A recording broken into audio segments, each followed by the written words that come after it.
ओम शांति। तो आज की बाबा की मुरली, कल भी शायद बाबा ने कहा कि बच्चे अब घर जाना है तो क्या बनो, अशरीरी बनो, देह का भान क्या करो, छोड़ो। ये बाबा देह का भान छोड़ने के लिए बार बार क्यों कहते हैं? क्योंकि जब हम आत्मा के स्वरूप में टिकते हैं तो हमारी इंद्रियां हमारे वश हो जाती, और जिसकी इंद्रियां वश हो जाती हैं वो विकार पर जीत प्राप्त करके देवता बन सकता है। सिवाय इंद्रियों को कंट्रोल करने से हम देवता नहीं बनेंगे।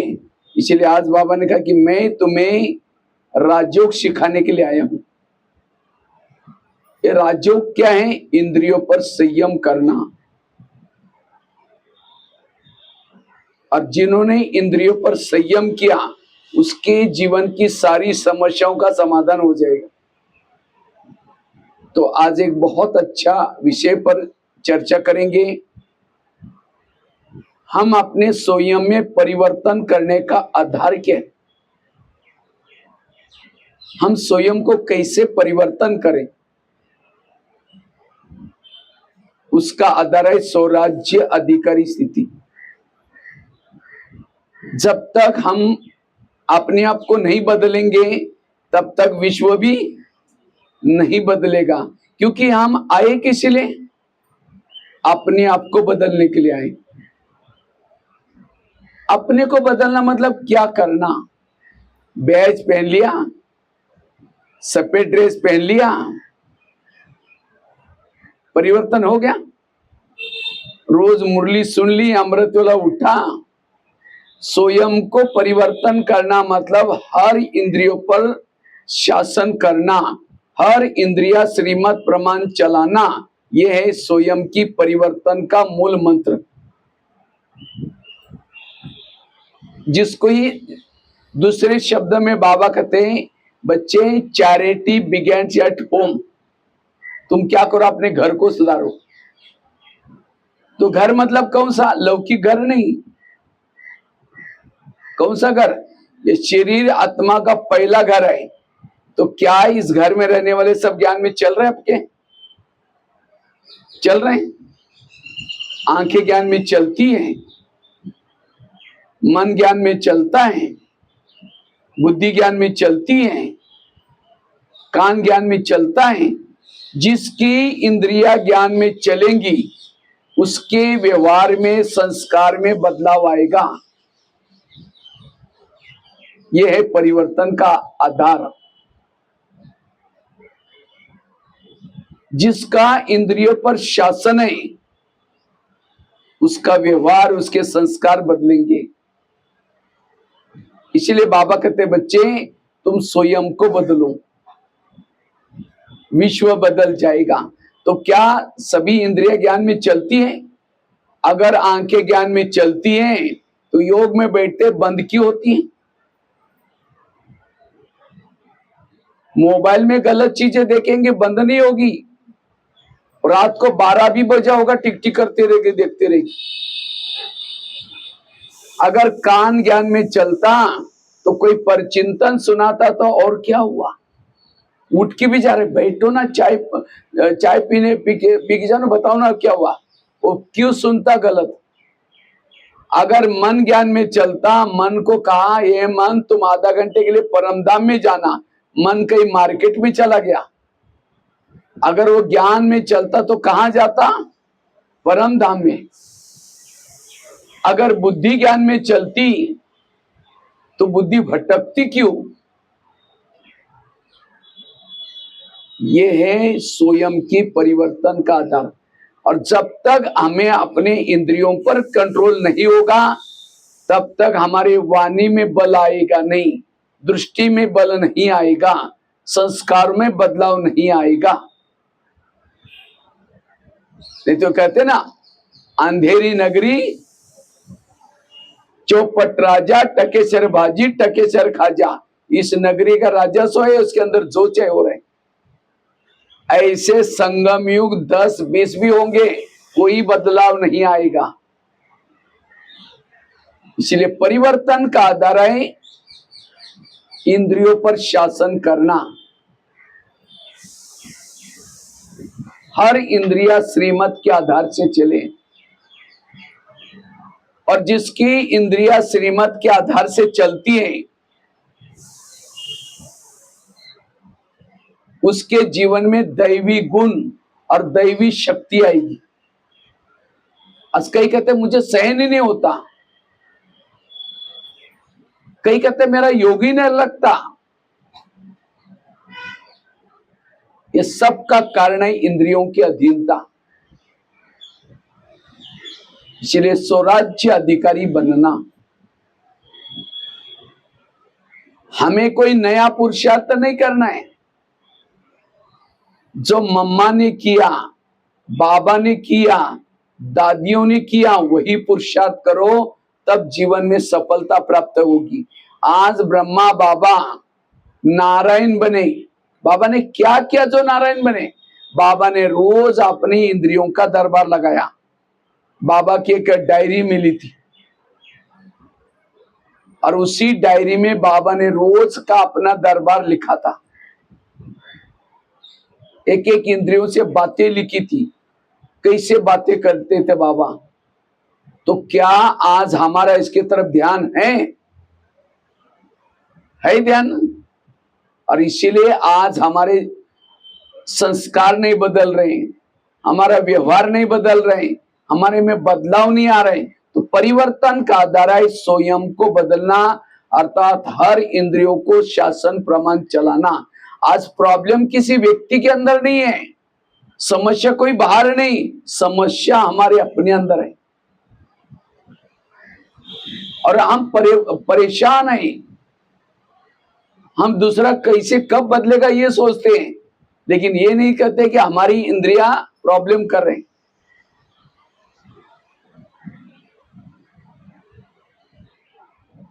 इसीलिए बाबा कहते बच्चे स्वराज्य अधिकारी बनो। बाबा का इस पढ़ाई का मूल सार है इंद्रियोजित बनना। जिसका इंद्रिय पर शासन है उसके इर्द गिर्द में दैवी गुण और दैवी शक्ति होगी, और जो इंद्रियों के अधीन है उसके जीवन में असुरी अवगुण और असुरी शक्ति होगी।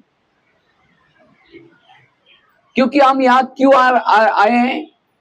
राजा बनने के लिए। क्योंकि बाबा राजयोग सिखा रहे, किस लिए? राजा बनाने के लिए। तो किसको किसको राजा बनना? हाथ खड़ा करो। अच्छा, सबको राजा बनना है, बहुत अच्छा है। लेकिन राजा किसको कहेंगे? जिसका इंद्रिय पर शासन है वो है राजा। तो क्या मन को कहा है, मन तुम आधा घंटा परमधाम में जाना, लेकिन मन मार्केट में चला जाता है, तो आप कैसे राजा बनेंगे फिर? मन को कहा तुम परमधाम में जाना और मन मार्केट में चला गया, आपकी बात मानी नहीं, तो आप राजा कैसे बनेंगे? राजा कौन बनेगा? दासी कौन बनेगी? साहूकार कौन बनेगा? सारी सिस्टम है। आप खुद अपना मुखड़ा देखना में कि क्या मैं बनने वाला हूं आज तक के पुरुषार्थ अनुसार। समझो मैं ज्ञान में चलता हूं, धन से सेवा नहीं करता हूं, ज्ञान भी दूसरों को नहीं सुनाता हूं, इंद्रियों के भी अधीन हूं और ज्ञान में चलता हूं, तो ऐसी आत्मा का भविष्य क्या होगा? दास दासी। दास दासी वो बनते हैं जो उदास रहते हैं। उदास वो होता है जो इंद्रियों के अधीन है। भले भगवान पढ़ाता है, सत्युग में जाने वाले हैं, लेकिन तो भी उसके चेहरे में खुशी, क्योंकि हारा हुआ कभी खुश नहीं रह सकता। किसे हारा हुआ? इंद्रियों के अधीन है। जो यहाँ किसी का श्रृंगार नहीं करेंगे वो श्रृंगार करने वाली बनेगी।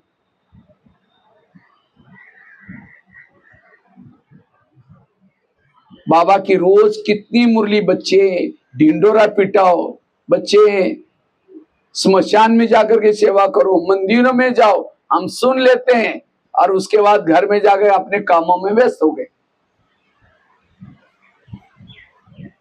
अच्छा, कोई ज्ञान में चलता है, धन से सेवा करता है, ज्ञान दूसरों को सुनाता है, लेकिन इंद्रियों के अधीन है, वो क्या बनता है? साहूकार बनता है, राजा नहीं बनता। साहूकार क्यों बना? धन से सेवा की, ज्ञान भी दूसरों को सुनाया। और कोई ज्ञान में चलता है, इतना गुप्त पुरुषार्थ कर रहा है ज्ञान योग का, इंद्रियों पर शासन किया है, लेकिन वो धन से सेवा नहीं करता, ज्ञान भी दूसरों को नहीं सुनाता, लेकिन इंद्रियों के ऊपर शासन किया है। वो क्या बनेगा? क्या बनेगा? राजा तो बनेगा क्योंकि इंद्रियों पर शासन किया है, लेकिन कंगाल राजा बनेगा। कंगाल क्यों बना? क्योंकि धन सेवा में नहीं लगाया, ज्ञान दूसरों को नहीं सुनाया, और इंद्रिय पर शासन के चले, राजा तो बना लेकिन कंगाल राजा। और कोई ज्ञान में चलता है, धन से सेवा करता है, ज्ञान दूसरों को सुनाता है, और इंद्रियों पर भी शासन है, वो है संपन्न राजा। तो चेक करो इस प्रमाण आपकी गाड़ी कौन से ट्रैक पे चल रही। अभी भी कल शरीर मेरा छूट गया, आज तक के पुरुषार्थ अनुसार मैं क्या बनने वाला हूं? सारा मदारा है इंद्रियों पर शासन करने का। इसलिए स्वराज्य अधिकारी बनना,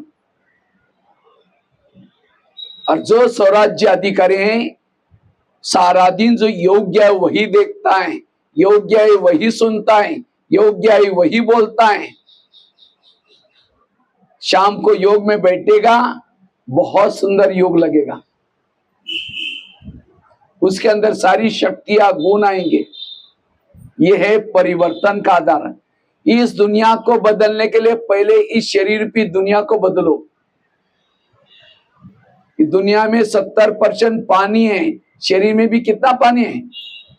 70% पानी है। दुनिया में 3 लोग है, शरीर में भी 3 लोग है, ये आत्म लोग। दुनिया 5 तत्वों की बनी है, शरीर भी 5 तत्वों का बना हुआ है। दुनिया में 950 करोड़ लोग रहते हैं, शरीर में भी 950 करोड़ सेल्स जीवाणु है। तो इस दुनिया पर वही शासन करता है जो अपने शरीर पे दुनिया पर शासन करता है। इसीलिए बाबा कहते बच्चे इसके पर ध्यान दो, लेकिन आज हमारा इसके पर ध्यान नहीं है, सेवा करने में लगे हुए हैं और बातों में लगे हैं। इसलिए जो बाबा ने किया, दादियों ने किया, वही करो, तब सफलता प्राप्त होगी। पानी के ऊपर से नौका जाएगी, पार कराएगी। नौका के अंदर पानी आएगा तो डुबा देगी। जो इंद्रियों को चलाता हो पार हो जाता है, जिसको इंद्रियां चलाते हो डूब जाता है। आज आंखें हमको चला रहे हैं, कान हमको चला रहे हैं, मन हमको चला रहे हैं। सामने से कोई आता है, मन कहता है ये बेकार है, ये अच्छा नहीं है, तो तुरंत मन से बात करो, हे मन, जिसको भगवान कहता है मीठे बच्चे, और तुम उसके लिए बेकार बोल रहे हैं, खबरदार अगर तुमने मेरे भाई के लिए ऐसा सोचा तो। यह है अटेंशन। सारे गीता का सारा, हे अर्जुन, तो हम अपने घोड़े के लगाना अपने हाथ में रखो। तो हमारे घोड़े कौन से?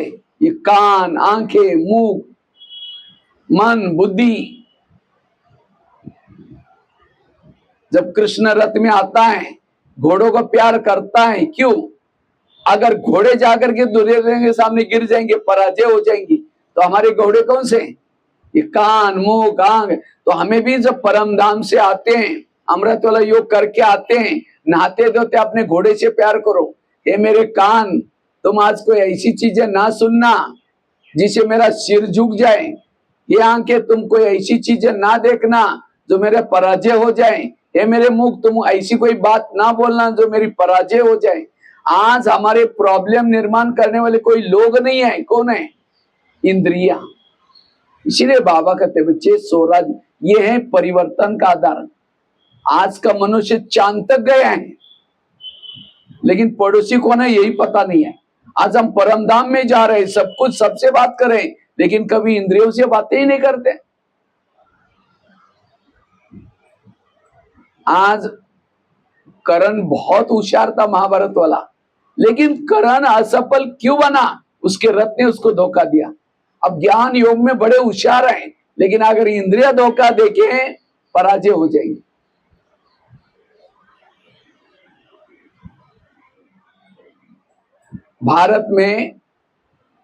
भारत के बॉर्डर पर रहने वाला कोई दुश्मन से मिला हुआ है, देश की हालत क्या होगी?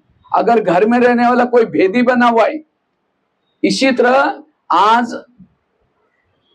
ये कान बॉर्डर पर है, मुख बॉर्डर पर है, आंखें बॉर्डर पर है। जैसे पहले जमाने में राजा किले में रहते थे और किले के कई दरवाजे रहते थे, कोई भी आता तो उसकी चेकिंग होती थी, कहां जा रहा है, क्यों जा रहा है। तो शरीर में हमारा क्या है? एक किला है, और इस किले के कई दरवाजे, कौन से? कान, मुंह। लेकिन इसमें रोकने वाला टोकने वाला कोई है ही नहीं, कुछ भी बातें आ रहे हैं। और इसीलिए आज हमारे जीवन में प्रॉब्लम है, समस्याएं।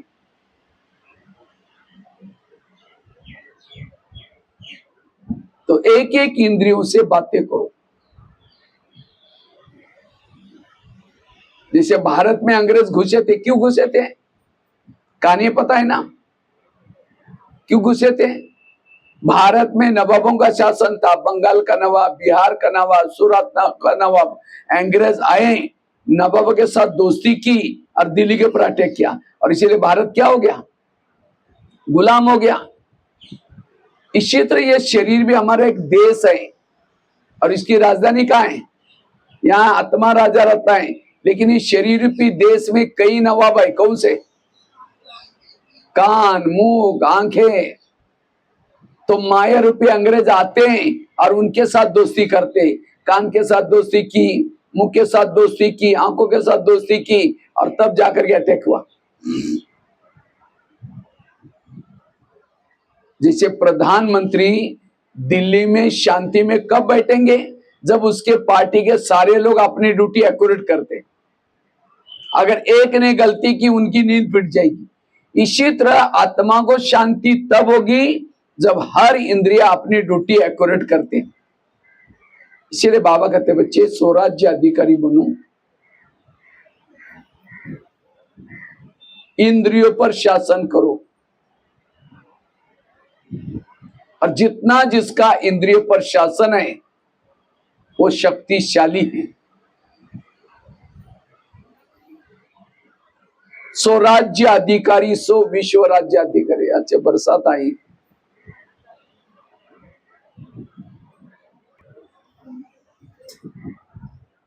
इसलिए बाबा कहते हैं स्वराज्य अधिकारी बनो।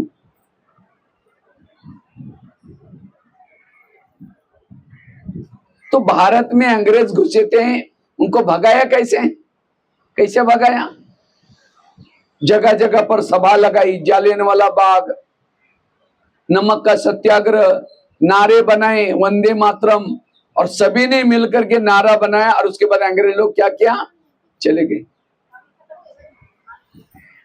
तो इसी तरह इस शरीर रूपी देश में विकार रूपी अंग्रेज घुसे हैं, उनको भगाना है तो क्या करो?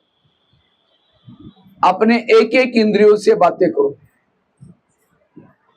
और जब इंद्रियों से बातें करेंगे तब हर एक इंद्रियों के अंदर विकारों के प्रति नफरत आनी चाहिए, घृणा आनी चाहिए, तब माया जीत बनेंगे। आज इंद्रियों के अंदर विकारों के लिए क्या है? आकर्षण है। जब तक इस इंद्रियों के अंदर विकारों के लिए आकर्षण है, मायाजित नहीं बनेंगे।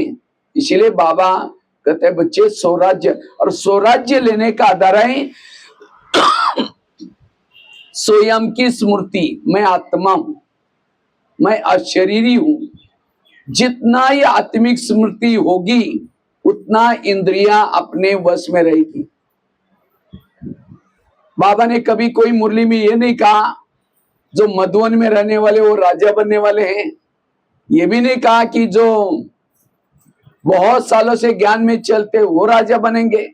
ये भी नहीं कहा जिन्होंने मम्मा बाबा को देखा है वो राजा बनेंगे। राजा बनने का आधार क्या है? जिन्होंने संगम युग में इंद्रियों पर शासन किया वो भविष्य के क्या बनेंगे? राजा बनेंगे। तो राजा बनने के लिए अब ये परिवर्तन करना है, और इसलिए ये आत्मा का लेसन पक्का चाहिए। और जिसका आत्मा का लेसन पक्का है वो ऑटोमेटिकली इंद्रियों पर शासन होगा। हर इंद्रियों को, अपनी जनता को जागृत करो। हमारी जनता कौन है? जिसे भारत से अंग्रेज लोगों को भगाने के लिए क्या क्या जनता को जागृत किया। इसके लिए जालियनवाला बाग, इसके लिए नमक का सत्याग्रह, अखबार निकाले, नारा बनाया था वंदे मातरम। वंदे मातरम अंग्रेज लोग बोलने नहीं देते थे क्योंकि उनको हिंदी नहीं आती थी।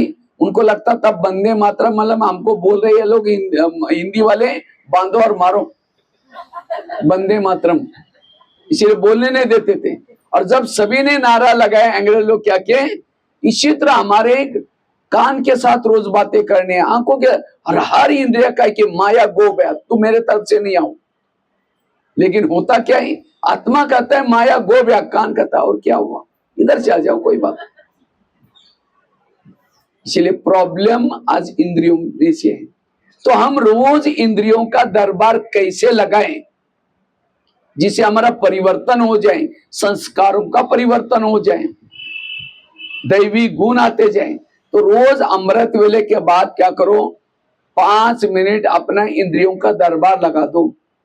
अमृत वेले के बाद 5-7 मिनट अपने इंद्रियों से बातें करो।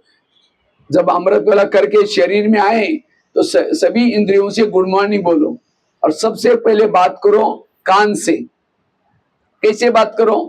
हे मेरे कान, तुम मेरे इस राज्य की शान हो। अगर तुम ना होते मैं ईश्वरी महावाक्य कैसे सुनता। इसलिए तुम्हारा बहुत बहुत धन्यवाद, और मेरा तुम्हारे पर विश्वास है, इसलिए मैंने तुमको बॉर्डर पर रखा है। कान का है? बॉर्डर पर है। इसलिए हे कान, तुम मेरा खाते हो, मेरे राज्य में रहते हो और मुझे धोखा देते हो। क्योंकि कान क्यों जिंदा है? अगर कान थोड़ा डिस्टेंस में यहां होता, जिंदा रहता? खाता है आत्मा का, धोखा दे रहे। इसलिए हे कान, आज तक जो हुआ कोई बात नहीं, लेकिन आज से तुम्हें कोई भी प्रकार की व्यर्थ बातें नहीं सुननी। अगर सुनेगा मैं तुमको सजा दूंगा। और ये भी नहीं समझना मुझे कुछ पता ही नहीं चलेगा, क्योंकि आजकल शरीर पे किले के चारों तरफ से मैंने सीसी कैमरे लगाए। कौन सा सीसी कैमरा? मेरा तीसरा नेत्र एक्टिव है। क्या रॉन्ग है, क्या गलत है, क्या राइट है, सब मैं सुनता रहता हूँ श्रीमद। इसीलिए मुझे सब पता चलता है। इसीलिए आज से तुम्हें कोई भी प्रकार की गलत बातें नहीं सुननी। अगर सुनेगा मैं तुमको सजा दूंगा। आगे चलो, मुख के पास बात करो। हे मेरे मुख, तुम में मेरे इस राज्य के शान हो। अगर तुम ना होते मैं ईश्वरीय महावाक्य दूसरों को सुना करके दुआएं कैसे लेता। इसीलिए हे मुख, तुम्हारा बड़ा धन्यवाद। लेकिन कभी कभी तुम किसी का परिचिंतन करते हो, किसी का अपमान करते हो।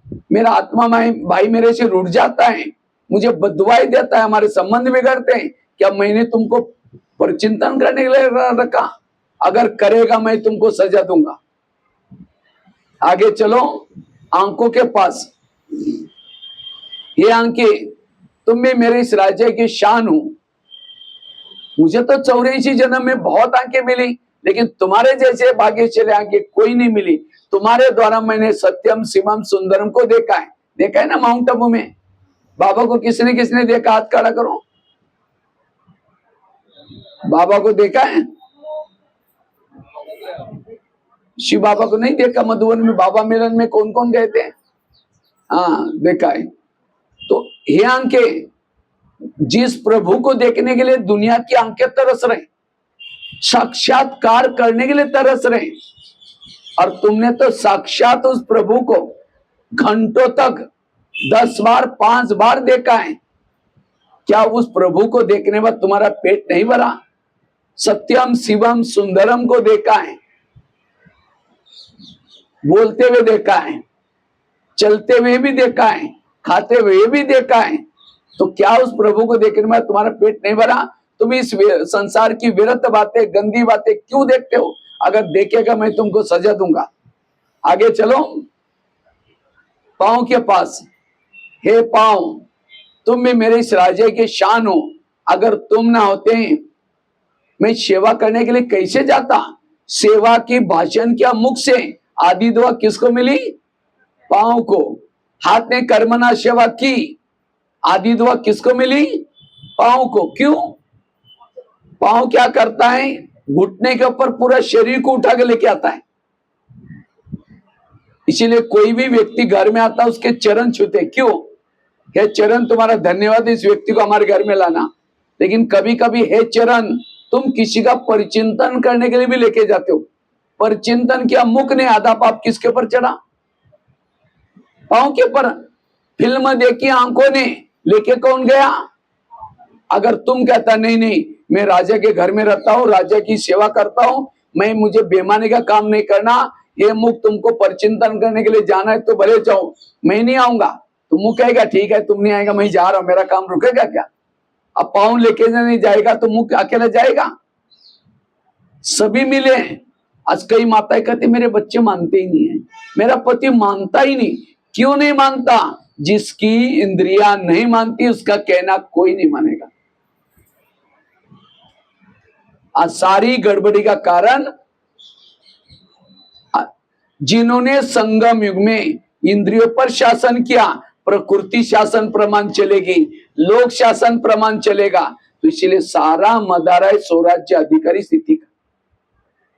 इसीलिए बाबा कहते बच्चे स्वराज्य अधिकारी बनो, नहीं तो अंधा पीस रहा है। अंधा क्या कर रहा है? पीस रहा है। कुत्ता बैठकर उसको खा रहे हैं। अंधे को लगता है मैं बोरी भर करके पीस लिया, जमा कुछ भी नहीं। आज हम अमृत वेला कर रहे हैं, यहाँ करके मुरली सुन रहे हैं, योग लगा रहे हैं, सेवा कर रहे हैं, और सारा दिन वेरत, आंखें वेरत देख रहे हैं, मुख वेरत बोल रहे हैं, कान वेरत सुन रहे हैं, मन वेरत सोच रहे हैं। जितना कमाए था गया, जमा कुछ भी नहीं। इसीलिए बाबा कहते हैं बच्चे ये समय है दूसरों को देखने का नहीं है, ये समय है अपने आप को बदलना। जो बाबा कहते हैं बच्चे स्वयं को निर्विघ्न बनाओ, अपने सेंटर को निर्विघ्न बनाओ, अपने परिवार को निर्विघ्न बनाओ। इस सब का आधार है इंद्रियों पर शासन। अगर हर इंसान इंद्रियों पर शासन करेगा, इस संसार के सारे क्राइम्स, सारी बातें परिवर्तन हो जाएगी। क्योंकि हाथ में शासन है थप्पड़ मार दी, मुख में शासन है गाली दी, आंखों में शासन है गलत, सारे कारण ही आए। इसलिए अपने घर को सुधारो, यह है परिवर्तन का आधार। स्वराज्य अधिकारी, सो विश्व राज्य अधिकारी। आगे चलो, मन के पास, हे मन, तुम भी मेरे इस राज्य के शान हो, अगर तुम ना होते मैं ईश्वरीय महावाक्य का चिंतन मंथन कैसे करता? लेकिन कभी कभी तुम व्यर्थों का भी चिंतन करते हो, अगर करेगा मैं तुमको सजा दूंगा। आगे चलो, बुद्धि के पास, हे बुद्धि, मैंने सभी इंद्रियों में से चुन करके तुमको मंत्री बनाया। बुद्धि कौन है? कौन है मंत्री? कौन सा? केंद्रीय मंत्री है। पूरा घर का मंत्री कौन है? गृह मंत्री कौन है? बुद्धि। क्योंकि बुद्धि के बिना कुछ भी काम, समझो मन में विचार आया मुझे फिल्म देखना है, विचार आया तो मन की फाइल कहां जाती है? बुद्धि के पास। फिर बुद्धि का हाँ ठीक है जाओ, अब जाओ बोलते ही पांव चले गए, आंखें चली गई, मन चला, सारी इंद्रिय चली गई। तो बुद्धि से एकांत में बात करो, हे बुद्धि, मैंने सभी इंद्रियों में से चुनकर के तुमको मंत्री बनाया और मुझे लगा कि तुम मेरा कारोबार बहुत अच्छा चलाएगा, लेकिन तुमने कोई ऐसे गलत निर्णय लिया, मेरी पूरी राजधानी गवा दी। क्या यही मैंने विश्वास, यही तुमने विश्वास का फायदा लिया? इसलिए हे बुद्धि, आज से तुम्हें जो भी निर्णय करना है श्रीमत के आधार से करो। और ये पुरुषार्थ ब्रह्मा बाबा ने किया, लेकिन आज ब्राह्मणों का हमारा इसकी तरफ ध्यान, क्लास में बैठे कोई सो रहे, योग में बैठा है, नींद कर रहा है, इसके ऊपर ही ये नहीं, फिर कहते मेरे संस्कार नहीं बदलते, मेरा योग नहीं लगता, तो इसलिए इनसे बातें करो। जैसे बीच में कोरोना काल आया था, कोरोना काल में क्या कहते थे, तुम घर में रहोगे सेफ रहोगे, अगर बाहर जाओगे। इसी तरह संगम युग भी लॉकडाउन का समय है, अपने घर में रहो, अपने परिवार से बात करो, ये हमारा परिवार है। कई कहते सतयुग कब आएगा, कितना साल बाकी है। बाबा ने कहा कि संगम युग केवल 100 साल का होता है, अभी 88 साल तो पूरा हो गया, कब आएगा। सतयुग का गायन क्या है, एक धर्म, एक राज्य, एक भाषा, एक कुल, एक मन। तो क्या सतयुग अपने शरीर में बनाया, एक आत्मा का शासन है, आत्मा को कोई मानता ही नहीं, तो सतयुग कैसे आएगा।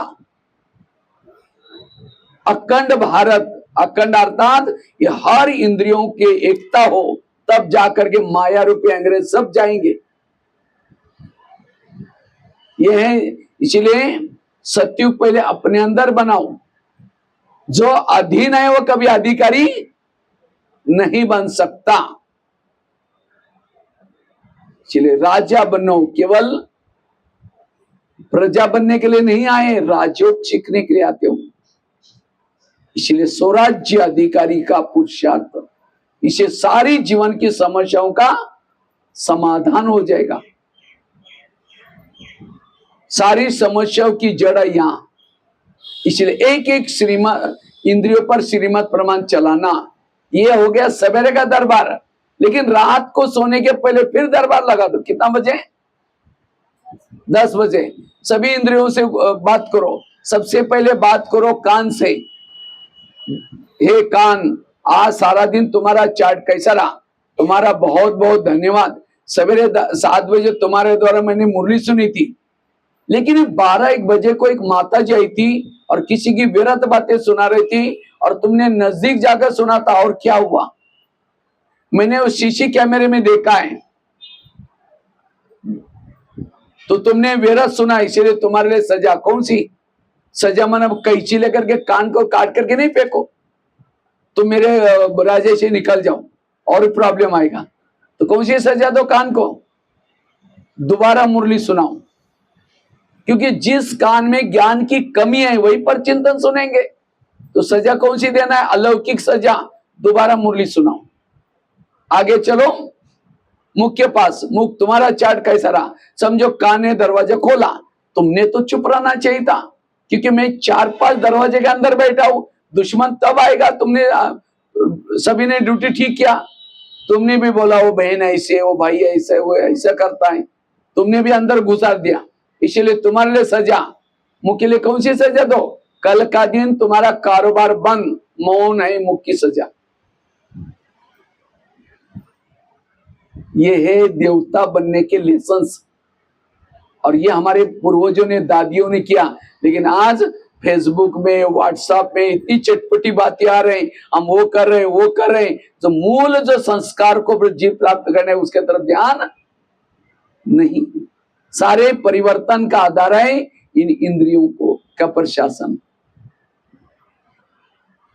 इस युद्ध के मैदान में अकेले ज्ञान में चलने से कुछ नहीं होने वाला है। इस युद्ध के मैदान में इंद्रियों का भी सहयोग चाहिए। राजाओं की निशानी है, राजाओं की क्या निशानी, मुझे याद है हमारी दादी जी जब थी, मधुबन में रहती थी, जब भी दादी को कहीं बाहर जाना होता था सेवा में, दादी जी वहां के जो रहने वाले निवासियों को सबको बुलाती थी, देखो मैं जा रही हूँ, तुम लोग घर संभालना, यज्ञ संभालना, हर एक को अपने अपने ड्यूटी अच्छी करनी है। ऐसा पूरा पाठ पक्का करके, सबको प्यार करके, सबकी महिमा करके, टोली खिला करके जाती थी। तो सबको लगता था अरे दादी ने मुझे बहुत प्यार किया, तो मुझे ड्यूटी अच्छी, इसीलिए बिल्कुल सेफ रहते थे।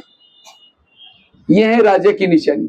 तो इसी तरह आज हमारा कान दिन रात कितना मेहनत कर रहे हैं, आंखें कितनी मेहनत कर रहे हैं। अगर ये ना होते तो आप कुछ नहीं कर सकते थे।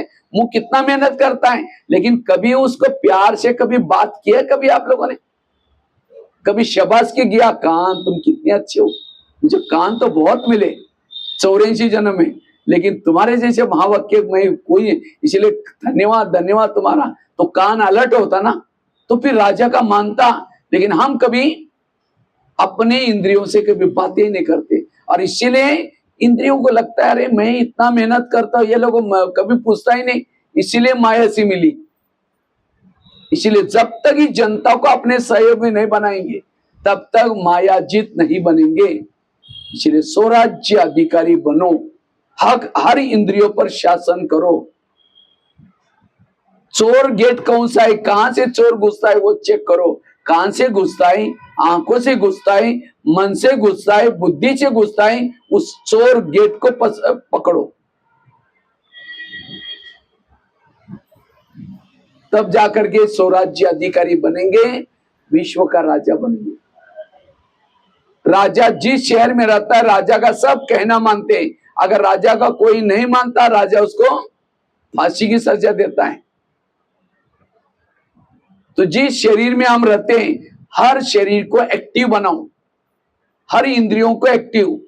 जैसे दिल्ली में प्रधानमंत्री को कोई गाली देने वाला पत्र लिखा हो, पत्र कहां जाता है, कहां जाएगा, उसके पीए के पास जाएगा। पीए पढ़ेगा, फिर कहेगा क्या फालतू आदमी लिखता है, इतना अच्छा काम कर, फाड़ के फेंक देगा। मना उसका पीए कैसा है, उसका हितैषी है। तो हमें कोई गाली देता है तो हमारी गाली कहां थी, हमारा पीए कौन है, कान। कान फटाफट आत्मा तक पहुंचाते हैं, देखो हमको गाली दी, गाली दी, गाली दी। मुख डिस्टर्ब हो गया, आंखें डिस्टर्ब हो गई, मन डिस्टर्ब हो गया, सारी डिस्टर्ब। और सवेरे की 4 बजे की जो मुरली सुनी थी उसको कान नहीं बोलता, आज बाबा ने ऐसे बोला है, आज बाबा ने, उसको निकाल लेता है। माना कान मेरा हितैषी नहीं है। अगर आपकी इंद्रिया आपकी हितैषी नहीं है, आप राजा कैसे बनेंगे। इसलिए पहले इनसे प्यार करो, इनको हितैषी बनाओ, इनको ज्ञान में चलाओ। जब ये ज्ञान में चलेगी तब हमारे व्यवहार में परिवर्तन आएगा। ये है बाबा का पुरुषार्थ, ब्रह्मा बाबा का पुरुषार्थ। तो हमें भी वही करना है। नहीं तो आज शास्त्र ग्रंथ सारे इकट्ठे करो, एक पहाड़ बन जाएगा, मिला कुछ नहीं, विकार बढ़ते गए, क्योंकि ये पुरुषार्थ किसी ने नहीं सिखाया और बाबा ने ये सिखाया। इसलिए अशरीरी का पुरुषार्थ, स्वराज्य का पुरुषार्थ बाबा ने करके बाबा नारायण बने, और इससे हम देवता बनेंगे। और जिसका इंद्रियों पर शासन है, कई तो माताएं घर में जब जाते घर वाले क्या बोलते हैं, ये मुसीबत आ गई, क्या समझते हैं, क्योंकि अभी भी उसको बोलने का टोंट मारने का गया ही नहीं है। क्यों नहीं गया, इंद्रियों पर शासन और ज्ञान में तो चल रहे हैं। इसलिए जिसका इंद्रिय पर शासन है उसका व्यवहार, ऑफिस वाले ज्ञान सुनाने की जरूरत नहीं, मेरा जीवन ही मेरा ज्ञान है, मेरा लाइफ ही मेरा, चलते फिरते भी कैसे चलना है, कैसे बोलना है, कैसे देखना, लोग सीखेंगे। यही गीता का ज्ञान है। इसलिए स्वराज्य, दूसरी राजा की निशानी क्या है, राजा दानी होता है। राजा के घर से कोई खाली, तो आप लोगों ने हाथ खड़ा किया था हम राजा बनने वाले हैं, तो इतना दान करते हैं। यहां से समझो कहीं जा रहे हैं, कहीं कोई शहर में जा रहे, समझो रांची जा रहे हैं, कहीं जा रहे हैं, और बस में बैठ करके बाजू में कोई बैठा, एक शब्द भी नहीं सुना है, कंजूस है। रोज पड़ोसनी घंटी बजा करके कहते हैं देवी आओ मुझे दर्शन दो, लेकिन देवी एक शब्द भी कभी नहीं सुनाती, कंजूस है। जो दान नहीं करता वो राजा नहीं है। तो राजा बनने के लिए दान के संस्कार चाहिए। मनसा से दान दो, वाचा से दो। अगर कोई नहीं सुनता तो भी क्या कहो, बाबा इस आत्मा का कल्याण करना, एक शुभ संकल्प तो भेज सकते हैं, उसके लिए तो कोई रोक नहीं है। रास्ते में जा रहे कितने लोग हैं, शुभ संकल्प छोड़ते जाओ। दान के संस्कार चाहिए, जो दान करता वो राजा है। अगर आपके पास धन है, धन का दान करना। जो धन सेवा में लगाता है हर जन्म में धन भरपूर मिलेगा। अगर आपके घर बड़ा है, वहां पाठशाला खोल दो, आपको घरों से कोई कमी नहीं पड़ेगी। अगर आपके पास व्हीकल है, कभी सेवा में जरूरत है लगाएंगे, आपको हर जन्म में व्हीकल से कोई कमी नहीं पड़ेगी। जो चीज करेंगे वही चीज मिलेगी। एक बहुत ही, सभी सभी सुन रहे हैं थोड़ा? कुछ लोग तो मैं देख रहा ऐसे कर रहे हैं, थोड़ा ताली बजाओ। क्योंकि माया कहते अरे ये भाई तो आकर के राजयोग सिखा रहे हैं, मेरा राज्य तो चला जाएगा। तो माया तो सूक्ष्म में आते, दिखती भी नहीं। वो क्या करते हैं, ऐसा ऐसा थोड़ा आलस और अलबेलापन की बुटी सोगा कर चली जाते। तुम सो जाओ, जिसकी आंखें बंद है उसका कान भी बंद है। तो आंखें कान बंद है तो जो सुना वो फिर माया के राज्य चलेगा। इसलिए एक्टिव होकर के, क्योंकि मुझे लगता है ये क्लास तो आप लोगों ने कभी सुनी भी नहीं होगी, शायद ही नहीं सुनी। परिवर्तन का ये आधार है, बाकी आप कुछ भी करो उसे कुछ नहीं होने वाला है। अपने को बदलो बस। और अपने को बदलना मतलब हर इंद्रियों को श्रीमत प्रमाण चलाना। इसलिए ध्यान से सुनना एक एक बात, और उसको सुनना नहीं करना भी है प्रैक्टिकल में। नहीं तो फिर कई कहते हम तो बहुत दिनों से ज्ञान में आते हैं, अनुभव होता ही नहीं। क्यों नहीं हो रहा है? क्योंकि शासन की कमी है।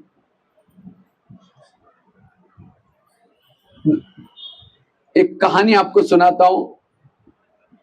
एक बहुत ही शादी से पहले बहुत दान पुण्य करते, लेकिन उसकी शादी होती है दान पुण्य नहीं करती, क्योंकि उसकी शादी सेठ जी के घर में हुई थी। वो थे तो सेठ जी, लेकिन कंजूस थे। तो एक दिन घर के बाहर, महल के बाहर एक वो लोग बैठे थे, सास ससुर पति बहू भी बैठी थी। तो इतने में एक सन्यासी आया, कहता मुझे भिक्षा चाहिए। तो बहू कहते मैं खुद बासी खाती और भूखे सोते, तुमको कहां से दूं? सास को तो बड़ा गुस्सा है, क्या बोल रहे हैं, हम इतने बड़े घर के में रहते हैं, क्योंकि सेठ जी थे वो लोग। फिर भी सास सन्यासी था इसलिए कुछ बोला नहीं।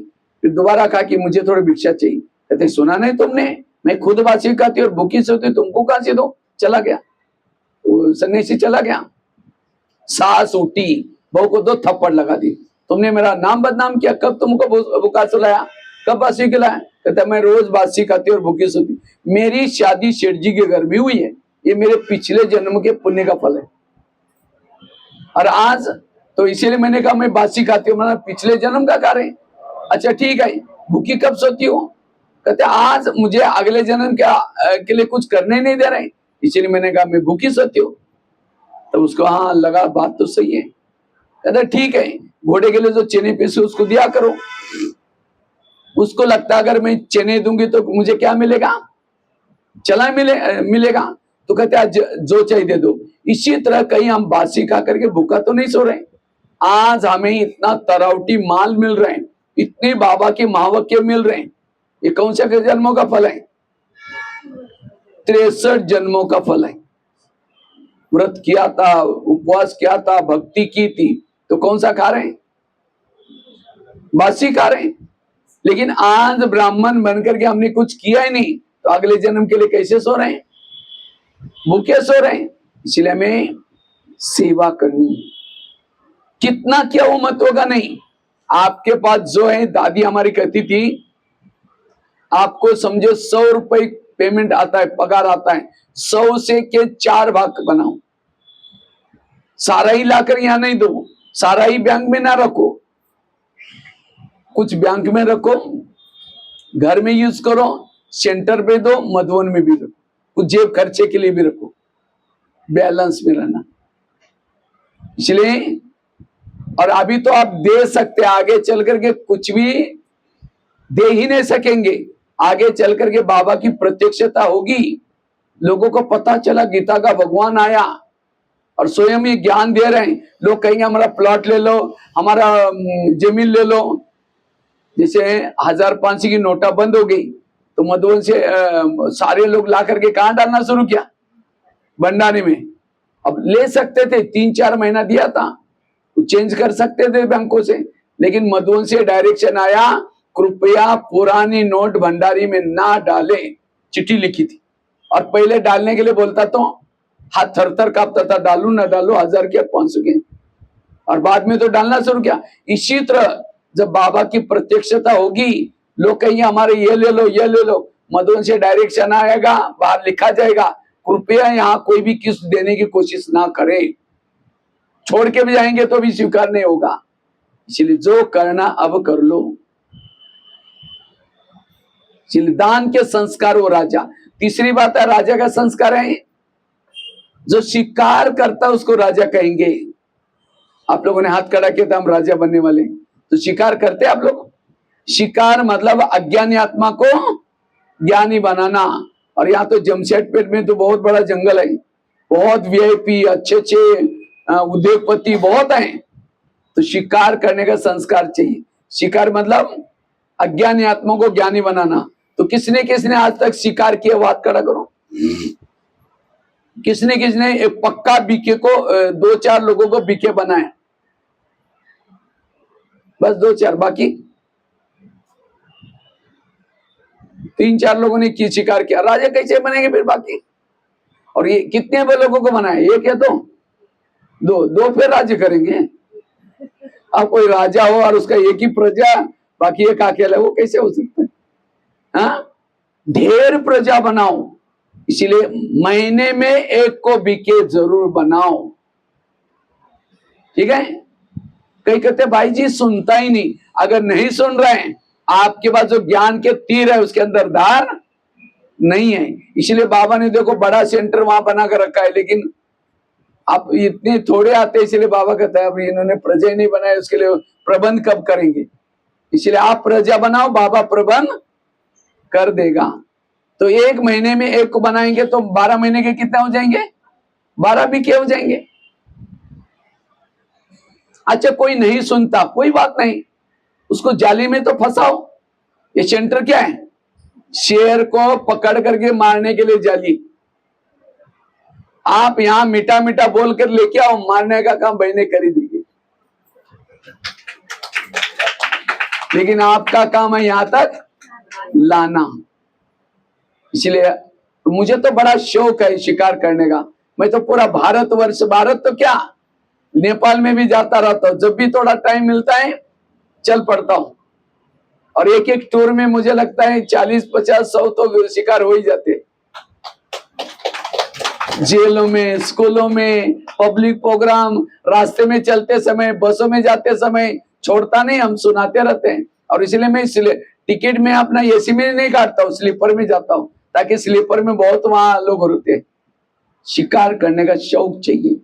कई कहते भाई जी टाइम ही नहीं मिलता, घर का खाना बनाना, अब 2-4 लोगों का बना, हम भी तो वही काम करते ना।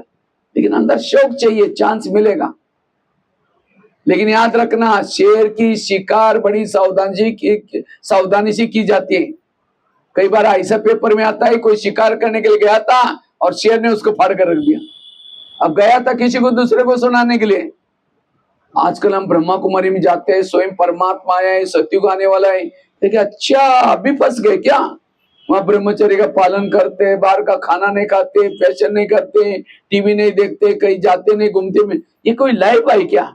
अरे कई समय के बाद मनुष्य जन्म मिलता है और मुश्किल से, और इसको ऐसे कर रहे हैं। अरे विनाश है तो युगो युगो से चलता रहता है, छोड़ो। ओम शांति। कल से आना बंद ही कर दिया। गया था दूसरे को मारने के लिए, खुद ही शिकार हो गया। इसीलिए पहले खुद पक्के बनो, अनुभवी बनो। और शिकार करते समय क्या लेके जाते? तलवार, ढाल, ये सारा हथियार। इसी तरह आप भी, अगर कोई नहीं सुनता तो क्या कहो? ये मेरे कुल का नहीं, कुल का नहीं, कुल का नहीं, स्वयं को बचा के लेके आओ। शिकार करने के संस्कार चाहिए। लेकिन ऐसे नहीं 2-4 दिन के बाद मरने वालों को, बुढ़िया को ज्ञान सुनाया, वो सुआ भी नहीं हो गया। शेर को मारना, एक आने के बाद 2 आ जाओ जी, वो है राजा। और लास्ट की एक निशानी सुना करके पूरा करता हूं। अगर हमें राजा बनना है, उसके लिए फलों का राजा किसको बोलते हैं? आम को। क्यों? वैसे तो बोलना चाहिए नारियल को फलों का राजा, लेकिन नारियल को नहीं बोलते, किसको बोलते हैं? आम को। क्यों? आम के साथ सबका प्यार होता है। जब आम का सीजन आता है, मुंह में लेके चूसते रहेंगे, खत्म भी हो तो भी डालते रहेंगे, निकालते रहेंगे, ये उसे प्यार कर रहे हैं। अब सूखा नारियल लेके चूसो, 32 दांत है वो भी टूटेंगे, मिलेगा कुछ नहीं। तो राजा बनने के लिए प्यारे बनो। अगर आप सामने से आ रहे, आपको देखते कोई रास्ता काटता, आपको देखना पसंद नहीं करता, आप राजा कैसे बनेंगे? और क्यों पसंद नहीं करता आपको? क्योंकि आपके बोल में कुछ ना कुछ कड़वाहट है, आपके वृत्ति में उसके लिए कुछ भावना खराब है, इसीलिए तो आपसे किनारा कर रहे हैं। दादियां जब निकलते हैं डायमंड हॉल से, लोग भीड़ से भी देखने की कोशिश करते, क्यों? उनका इंद्रियों पर संयम है, इसीलिए वो प्यारे हैं। इसीलिए प्यारे बनो वो ए राजा। और फलों का राजा हमको क्यों बोला? जब कोई थकता है, परेशान होता है, कहां से होता है? आम के पेड़ के नीचे। अब कोई नारियल के नीचे आकर के सोएगा तो चाहे तो सो रहा और ही नारियल टूट करके सिर भी तोड़ देगा। दुनिया से तंग होकर के आपके संपर्क में कोई आया और यहाँ की कोई उल्टी सुल्टी बात सुना करके भेज दिया, यहाँ भी तो ऐसे करते रहते हैं, यहाँ भी जो पैसे देते हैं ना उसको आगे करते रहते हैं, और यहाँ भी तो वो बहने को थोड़ी ऐसे सुनाते रहते हैं, करते कुछ नहीं। आया था शांति के लिए, आया था समझ लेकर के, दिमाग खराब करके गया। ऐसा काम कभी कहीं ऐसे होते भी के। इसलिए दूसरे का दुख हारो, सबको सुख दो, आम बनो नारियल मत बनो। और फलों का राजा आम को क्यों बोला? आम ऊपर से नरम है और अंदर से सख्त है, और नारियल कैसा होता है? ऊपर से सख्त और अंदर से दूसरों को कहेंगे अमृत वाला उठना चाहिए, ये करना चाहिए, वो करना, खुद कुछ नहीं करेंगे दूसरों, अब दूसरे कहेंगे हाँ जी जरूर करेंगे, पीछे मुझे हमको बता आप कैसे, वो पता चलता है उसके व्यवहार से। इसलिए पहले करो बाद में कहो, पंडित मत बनो, आचार्य बनो। इसलिए आम बनो नारियल। इसलिए भक्ति मार्ग में नारियल को तोड़ते, नारियल जो रियल है उसको तोड़ो छोड़ो। नारियल को, नारियल है आत्मा का प्रतीक, आत्मा में मन बुद्धि संस्कार होते हैं। नारियल को भी 3 होल होते हैं, 3 होल। नारियल का कलर केसरी है, यहाँ आत्मा का कलर भी केसरी है। नारियल भी कोई साधारण चीज नहीं। नारियल के अंदर क्या होता है? खोबरा होता है, पानी होता है। अगर वो पानी पिएंगे, खोबरा खाएंगे तो कई बीमारी ठीक हो जाती है। इसलिए कोरोना काल में एक नारियल की कीमत 400, 500, 300, 250 हो गई थी, क्योंकि बीमार पेशेंट ज्यादा हो गए। इसी तरह आत्मा के अंदर भी शांत स्वरूप, आनंद स्वरूप, शक्ति स्वरूप बहुत गुण है, लेकिन उस गुणों को बाहर निकालने के लिए ऊपर का कवच तोड़ना पड़ता है। इसलिए भक्ति मार्ग में नारियल को रखते नहीं, उसको तोड़ेंगे, उसका पानी डालेंगे, क्या भगवान प्रसन्न हो गया। इसी तरह हमने बाबा के सामने आकर के बैठे हैं, अपना आत्मा को लाके शरण में रखा है। शरण में रखने से नहीं चलेगा, उसको तोड़ो, ओरिजिनल संस्कार को बाहर निकालो, तब बाबा प्रसन्न होगा। और उद्घाटन करते समय नारियल जब फेंकते हैं, एक धक से जो टूटता है तो क्या बोलते हैं?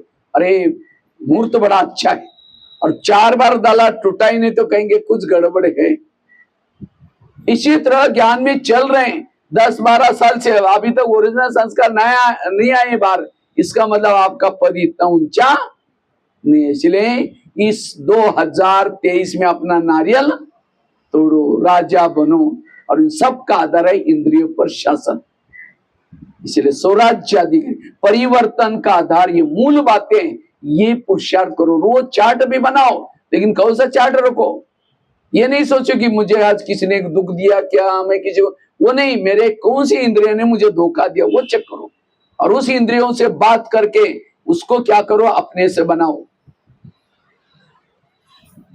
शिक्षा भी दो, सजा भी दो, तो ये है पुरुषार्थ। ठीक है, ओम शांति।